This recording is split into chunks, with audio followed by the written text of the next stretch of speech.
Gimana sih pemikiran ekonomi Adam Smith mengenai liberalisme klasik?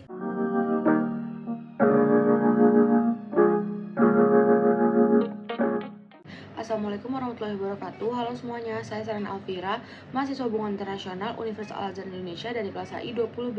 Di kesempatan kali ini, saya akan jelasin mengenai pertanyaan tadi yang udah disebutin di awal. Jadi nggak usah lama-lama, kita langsung aja ke video pembahasannya. Tapi sebelum kita bahas mengenai pemikirannya, akan jauh lebih membantu jika kita mengenal siapa sih sosok yang menjadi dasar munculnya sistem ekonomi pasar bebas atau yang biasa kita kenal dengan sebutan kapitalis ini. Jadi, Adam Smith ini adalah ekonom asal Skotlandia yang lahir pada 5 Juni 1723 di Kirkcaldy, United Kingdom, dan wafat pada 17 Juli 1790. Sedikit fakta bahwa sebelum kematiannya, Adam Smith diketahui menghancurkan nyaris semua manuskrip atau catatan miliknya.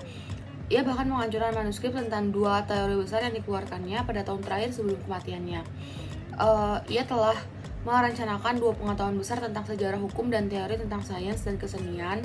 Lalu sepeninggal Adam Smith, karya-karya yang membahas mengenai ilmu ekonomi kemudian banyak dipakai dan dikembangkan, khususnya teori dan pemikiran beliau mengenai ekonomi kapitalis.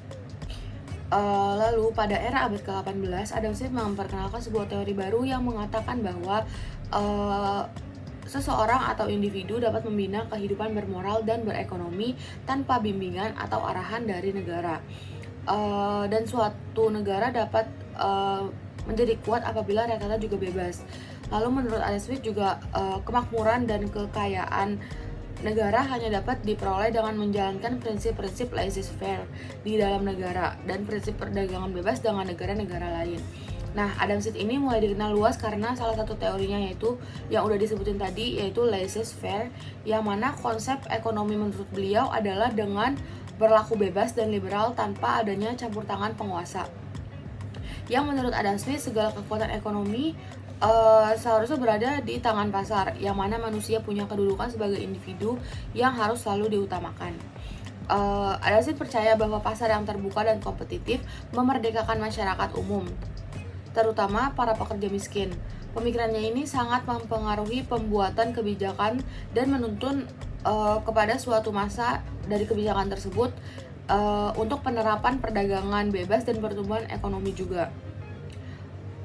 Lalu Adam Smith juga memaparkan tiga tugas negara yang seharusnya dilakukan oleh negara dan pemerintah, yaitu yang pertama itu melindungi masyarakat dari kekerasan dan serangan negara lain, lalu melindungi setiap warga negara dari ketidakadilan dan pemaksaan, lalu yang ketiga adalah mengadakan serta mempertahankan prasarana publik dan berbagai lembaga publik yang ada, bukan hanya bagi orang atau kelompok tertentu saja.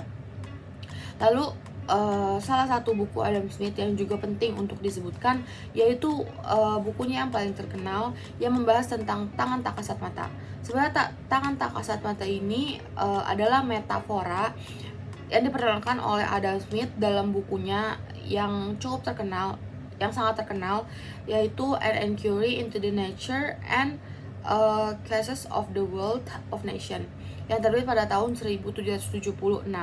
Dalam bukunya, Adam Smith menyatakan bahwa dalam ekonomi pasar bebas, setiap individu akan mengejar ketertarikan pada kepentingan pribadinya masing-masing, dan tindakan orang-orang ini cenderung memperkuat manfaat bagi seluruh masyarakat melalui tangan yang tak kasat mata ini.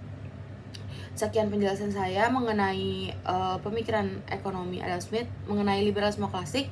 Kurang lebihnya mohon maaf. Wassalamualaikum warahmatullahi wabarakatuh.